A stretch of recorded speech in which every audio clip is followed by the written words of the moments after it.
পিষ্ট পিষ্ট হয়। যাবাহুমা বিয়াদিহি, রাসূল এই দুটি দুম্বা উটকে জবাই করেছেন নিজের হাত দিয়ে। বলেন সুবহানাল্লাহি ওয়া বিহামদিহি।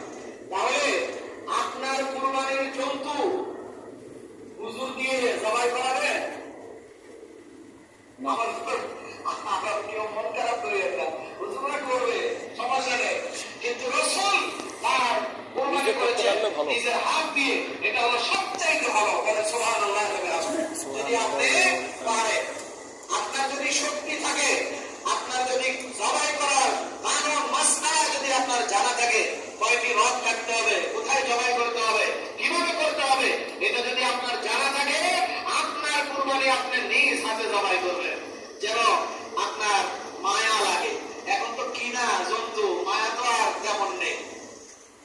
তারপরেও রাসূল নিজ হাতে জবাই করেছেন, আপনি নিজ হাতে জবাই করবেন যদি আপনার শক্তি থাকে।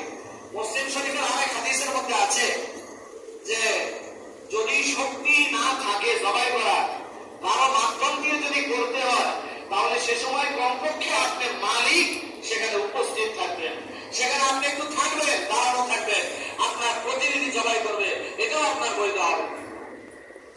প্রাসঙ্গিক একটু বলেই দিই, যখন আপনি জবাই করবেন তখন এখানে হাদিসের মধ্যেও আছে রাসূল নিজ হাতে জবাই করলেন এবং বিসমিল্লাহি আল্লাহু আকবার বলেছেন। বিসমিল্লাহি আল্লাহু আকবার বলেছেন। যদি ভুলে যদি না বলে, কোন রকম সাপ যদি ইচ্ছা করে এক পয়নি করে যদি আপনার বিসমিল্লাহ ছেড়ে দেয়, পশুই হালাল হবে না। যদি বলে বিসমিল্লাহি আল্লাহু আকবার বলতে হবে না, এমনি জবাই করে দাও। রাসূল বিসমিল্লাহি আল্লাহু আকবার বলে জবাই করেছেন।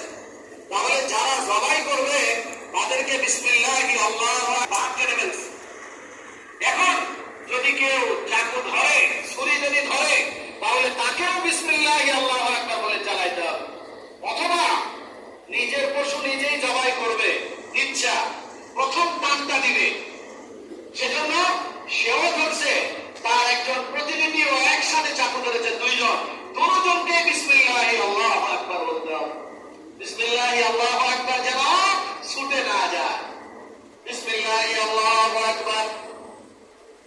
قال رأيته واضعا قدمه على صباحهما ويقول بسم الله الله أكبر بسم الله الله أكبر। সেই 10 তারিখ, জিলহজ মাসের 10 তারিখ, পুরো পৃথিবী আল্লাহর জিকিরে বিসমিল্লাহি আল্লাহু আকবার, সব জায়গায় শুধু বিসমিল্লাহি আল্লাহু আকবার। কিন্তু আমাদের সমাজের সোনার ছেলেরা সেদিন আপনার হাত গোলক বাজায়। আল্লাহ বলছেন আজকের দিনে শুধু বিসমিল্লাহি আল্লাহু আকবার ধনিয়ে সমস্ত বিশ্ব মুখরিত হবে, সমস্ত এলাকা মুখরিত হবে। আমার সোনার ছেলেরা সেদিন সাউন্ড বক্সে গান বাজায়।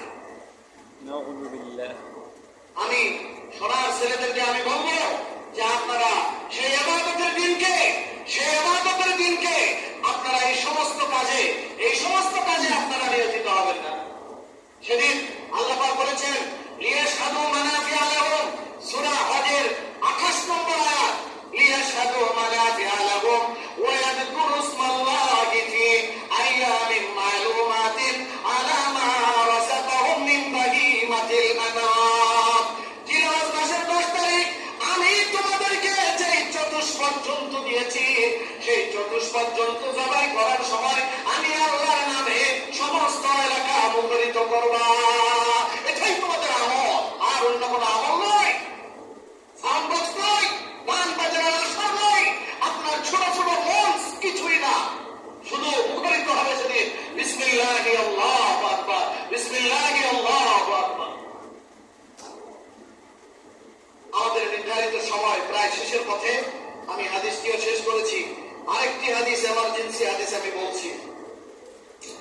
মিশকাত শরীফ 1 নম্বর ভলিউম 127 নম্বর পৃষ্ঠা, এই গ্রন্থের হাদিস নাম্বার 1458, 1458 হাদিস বর্ণনা করেছেন একজন বিশিষ্ট সাহাবী, যিনার নাম জাবের রাদিয়াল্লাহু তাআলা আনহু।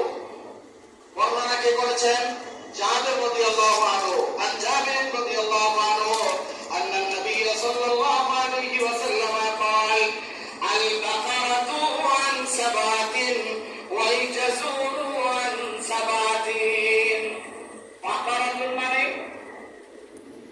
গাভী গরু একটি সূরা আছে কোরআন শরীফের মধ্যে সূরাতুল বাকারা গাভীর সূরা কিসের সূরা গাভী বাকারাতুন মানে কি ছাগল হবে সম্ভাবনা আছে না বাকারাতুন মানে গাভী গরু সাবাতুন মানে ষাট সাবাতুন মানে ষাট জাবেরের হাদিস হাদিসটি মুসলিম শরীফে আছে হাদিসটি আবু দাউদ শরীফে আছে হাদিসের বৃহৎ গ্রন্থ